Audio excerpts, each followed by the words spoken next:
Hello dear students. Today's video is going to be a summary of what we did in the last class. So basically a recap of the Madeleine McCann case, the comments that you made based on the video of Bella Fiore, and the connection that we're going to make with the new grammatical structure in that case. So we're going to start with the recap.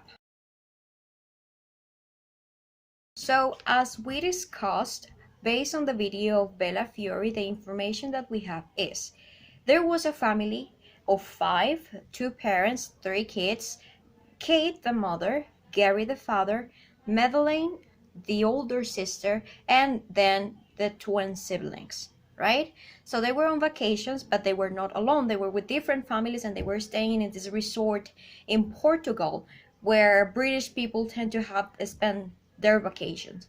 So they were there. They have different activities for kids and for adults and family activities, but at night all the parents of all the adults went to dinner every single night to a restaurant, and they left the kids sleeping in their apartment complex in the resort, right?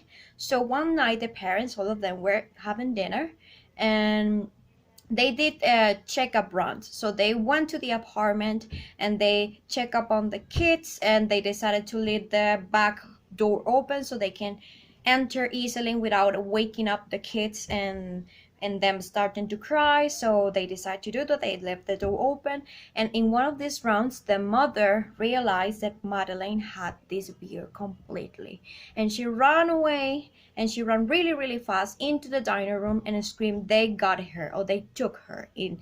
Some of them made those words. So everyone started looking for Madeleine.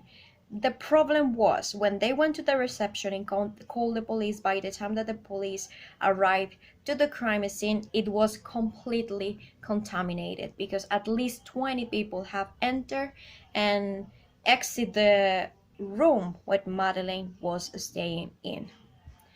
So it was completely contaminated.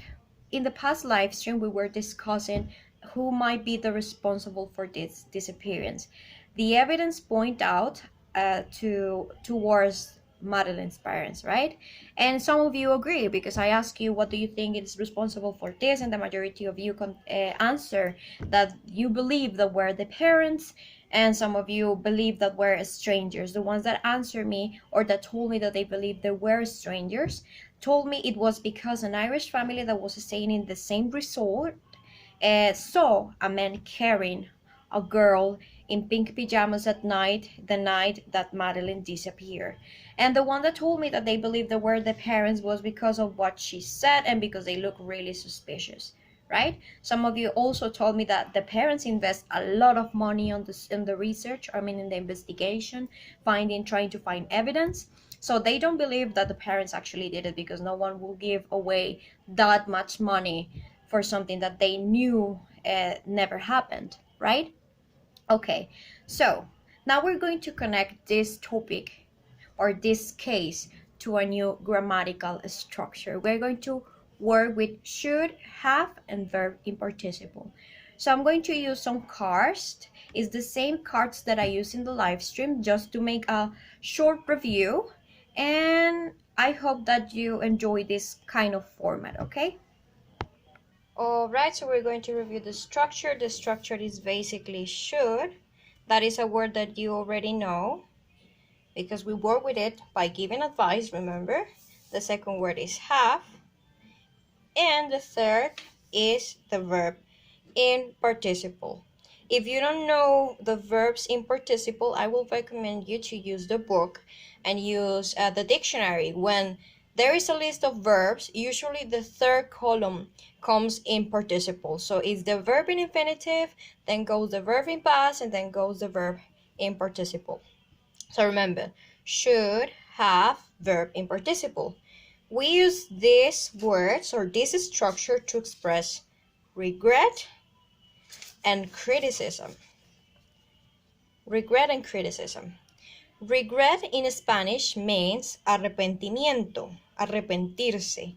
Criticism in Spanish, on the other hand, means criticar. So we use this structure of should have plus verb in participle to express regret and criticism. Okay, so we're going to start with something very simple. I'm going to give you an example of regret based on the case of Madeleine McLean.